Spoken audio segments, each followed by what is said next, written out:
Friends, we all know how the Exodus story goes. Charlton Heston goes up to Pharaoh and demands that Pharaoh let his people go. That is, he demands that the Israelites be freed from their slavery in Egypt. Pharaoh's heart, we're told, is hardened against Moses and the Israelites. And so, to beat Pharaoh into submission, God unleashes an escalating series of plagues on the Egyptian people. The plagues pay off because Pharaoh finally allows the Israelites to leave. So off they go, and in a truly made-for-cinema moment, Moses parts the Red Sea, and they all cross on foot. Right? We all know this story. And because we all know this story, or rather because we all think we know this story, we don't actually know this story. Or put another way, yeah, we know the gist of it, but we've lost most of its nuance and complexity, and honestly, even some of its major plot points and motivations. So, our goal today is a simple one. We want to dig down into the nitty-gritty of this famous Old Testament tale in the hopes that, in some of those details that we usually gloss over, we might find a word to speak to our current moment of national crisis. So first off, one of the biggest details that gets glossed over in our bird's eye retelling of the Exodus narrative is the request that Moses actually makes of Pharaoh. Because the request that Moses makes of Pharaoh is not near as audacious as we have come to believe that it is. So it needs to be said, Moses does not ask Pharaoh to just up and free the Israelites from slavery. No, that was not his request at all.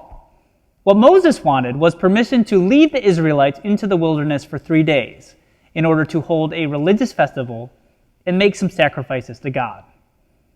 Moses is not asking for an emancipation proclamation, he's just asking for a religious holiday. But perhaps even more interesting is Moses' motivation for doing so.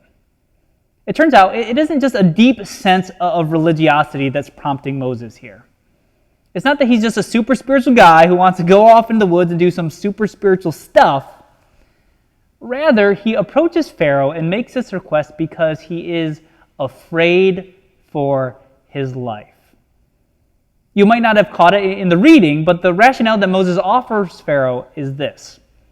He says, "Let us take a 3-day journey into the wilderness so we can offer sacrifices to the Lord our God. If we don't, God will kill us. He will kill us with a plague or with the sword." So Moses' fear is that if the Israelites do not go out into the wilderness and offer the appropriate sacrifices, then God's wrath will be kindled against them, and the Israelites, not the Egyptians, but the Israelites, will be struck dead. So it's not out of a deep religiosity, but out of an honest-to-God fear for his life and the lives of his Israelite brothers and sisters that Moses approaches Pharaoh in the first place. Pharaoh is the king, after all. He is the only person with the legal authority in Egypt to grant this request and to save the Israelites from the bodily harm that will come to them otherwise. As for Pharaoh's response to this request, well, Pharaoh being Pharaoh, he is, of course, entirely dismissive. And while he doesn't say this to Moses, he does tell his slave drivers and his foremen that the real issue here is, in fact, the Israelites' character. Specifically, he says they are lazy, and the real reason they want to go off into the wilderness is not that they are legitimately concerned for their lives, it's just that they're looking for a few days off from work. Lazy Israelites. And so, as we all actually know, Pharaoh does not grant Moses' request. Now, I need to confess to you all, I have spent a good chunk of this week racking my brain trying to come up with some analogous modern-day situation in which an oppressed racial minority was being told by those in power that their fear for their physical safety was not a legitimate concern, and that the real issue was certain character flaws inherent to all people of their race: lack of work ethic, general laziness, a tendency towards criminality. And after a week of trying, I have to tell you, I have been unable to come up with a modern-day parallel. I could not think of a single one. No, it would seem that this part of the Exodus story is completely removed from our own experience as 21st century Americans. So let's move on in the hopes that we will find something that is actually relevant to us in our modern situation. And for those of you who are not good at picking up on social cues, I am indeed employing sarcasm here, because just swap out some of the names and you could print this first part of Exodus in a newspaper tomorrow and no one would be the wiser.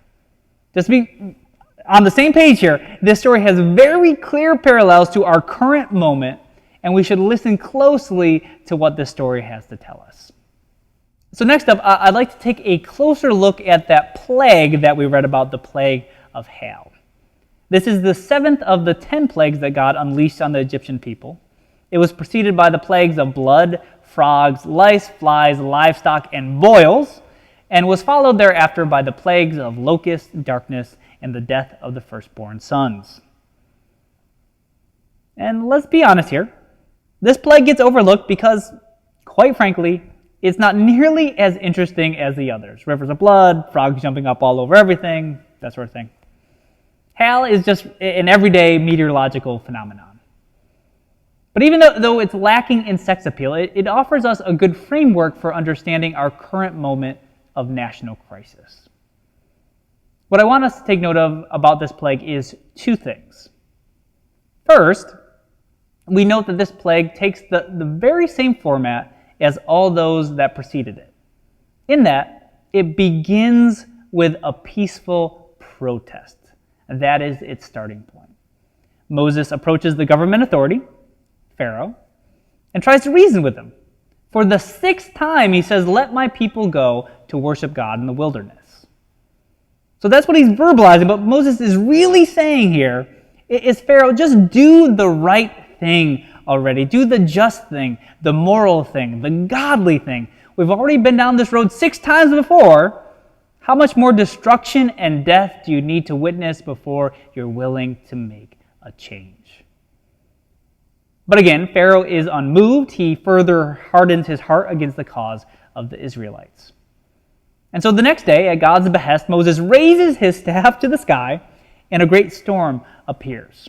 We're talking thunder, we're talking lightning, and of course we are talking hail. And that hail, it strikes down every creature that was not safely indoors, human and livestock alike. It also destroys the trees and most of the food crops in Egypt. Which brings us to the second thing that I would like us to take note of this morning. We know, of course, that it is Pharaoh that makes the decision not to let the Israelites go. It is Pharaoh that hardens his heart and chooses not to save the Israelites from the bodily harm they so fear. And ultimately, it is the inaction of Pharaoh that brings about the hailstorm. At the same time, we know that it is not Pharaoh who bears the brunt of this hailstorm. Rather, it is your everyday rank-and-file Egyptian who bears the brunt of it. It's the small business owners, the Egyptian farmers who had their livestock killed and crops destroyed. And it is your average Egyptian citizen that would starve because of it, not Pharaoh. Pharaoh is squirreled safely away in a bunker somewhere with all the provisions he will ever need. And now, are we really to believe that every last Egyptian was a horrible person who deserved to have something like this happen to them? Are we really to believe that there were no humble and compassionate Egyptians who treated the Israelites well? Absolutely not, right? The law of large numbers tells us that there had to be at least a few good Egyptians. And yet, Pharaoh's stubbornness and lack of mercy caused them to have to suffer needlessly. And so, if this section of the Exodus story can be said to answer a question for us, that question would be, when destruction and violence take place, after peaceful protests have been ignored time and again, at whom should we direct our anger? As Christians, we certainly condemn violence and theft, and therefore rioting and looting. And those who take part in it surely need to be held to account. Of course, it goes without saying, Christians are a law and order kind of people. But if the actions of rioters and looters make us angry, as it probably should, at whom should our anger be directed? Clearly, the villain in the biblical story is Pharaoh, the government authority that consistently fails to answer the Israelites' demands for mercy. Now, because our government is a democracy and we don't have a king, it's hard to draw a one-to-one correspondence here. Because on the one hand, we have the GOP, who under the leadership of Donald J. Trump has emboldened a new generation of white supremacists while ignoring pleas from the black community for common sense police reform. But then on the other hand, we have the Democrats who are so sniveling and so disorganized that although they may talk a good game, they've all but resigned themselves to political irrelevancy. Shame on them. If you're going to be angry, friends, and there is a lot to be angry about right now, I invite you to point it not at protesters or even at rioters or looters, bearing in mind that those are three different categories of people. A protester is a protester, a rioter is a rioter, a looter is a looter. Don't confuse them. Rather, I invite you to channel that anger toward your government officials whose disinterest in justice and failure to act competently have, just like Pharaoh, brought our country into crisis. It's our government that you need to be angry at, not your brothers and sisters. Whatever side you believe you're on, we are all in this thing together. Which brings us to the final section of today's story. After 10 various plagues, each horrible in their own special and unique way, Pharaoh finally says, uncle. Metaphorically, that is. What he actually says to Moses is this. He says, get out! Leave my people and take the rest of them dang Israelites with you. In other words, don't let the door hit you where the Lord your God split you. So Moses and the Israelites do just that. Famously, in their rush to leave, the Israelites pack up their bread dough before they've had a chance to add yeast to it and let it rise properly. If you've ever had a communion wafer and happen to notice that it tastes like cardboard, you actually have this part of the Exodus story to thank for that. Communion wafers are made without yeast specifically to commemorate this moment in which the Israelites were finally released from their bondage in Egypt. But less famously, and going entirely without commemoration, is the very last little detail that we heard read this morning. I'm talking about that bit of the story in which God favorably disposes the Egyptians toward the Israelites, such that when the Israelites simply ask, the Egyptians gladly hand over to them all their clothing, all their silver, and all their gold. What's more, in translations of the Bible that aren't as concerned with presenting the Israelites in a positive light, we learn that the Israelites didn't straightforwardly ask the Egyptians for the items they were given. Rather, they asked to borrow them, meaning that the Israelites lied to the Egyptians in order to loot them of their valuables. But however you choose to translate those verses, our passage indisputably ends with the line, "Thus they plundered the Egyptians of their wealth." Now, of all the glossed over details of the Exodus story, this is the one that we should be the most excited to rediscover and reclaim. Because what this detail tells us is that the Israelites were not a perfect people. They were not completely innocent victims. They were liars and they were thieves who defrauded a whole lot of innocent Egyptians. Right? But here's the thing.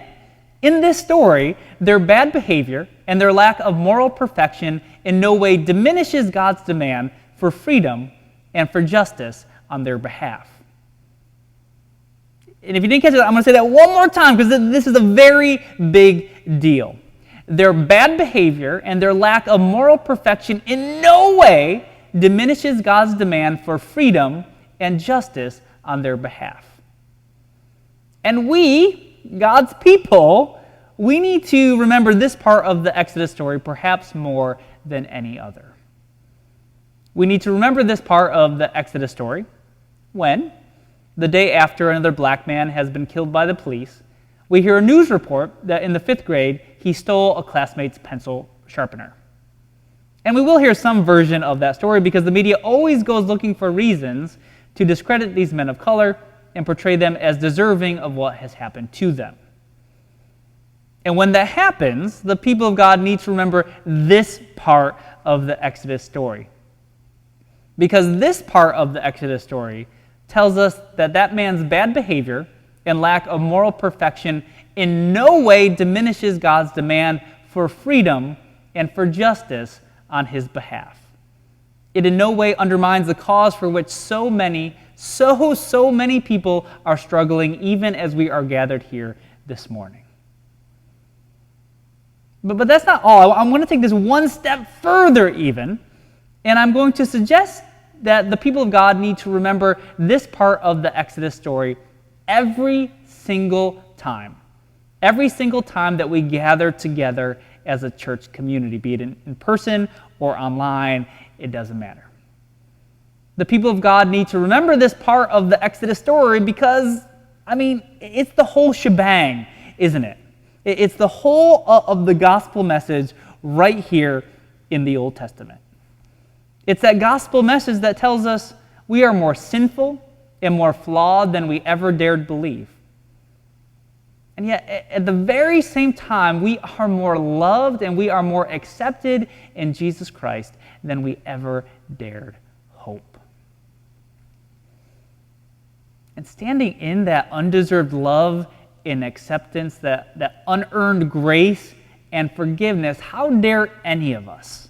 How dare any of us do anything but pray and work and march and protest and struggle and fight until God's freedom and God's justice is a reality for all of God's children. Friends, thanks be to God. Amen.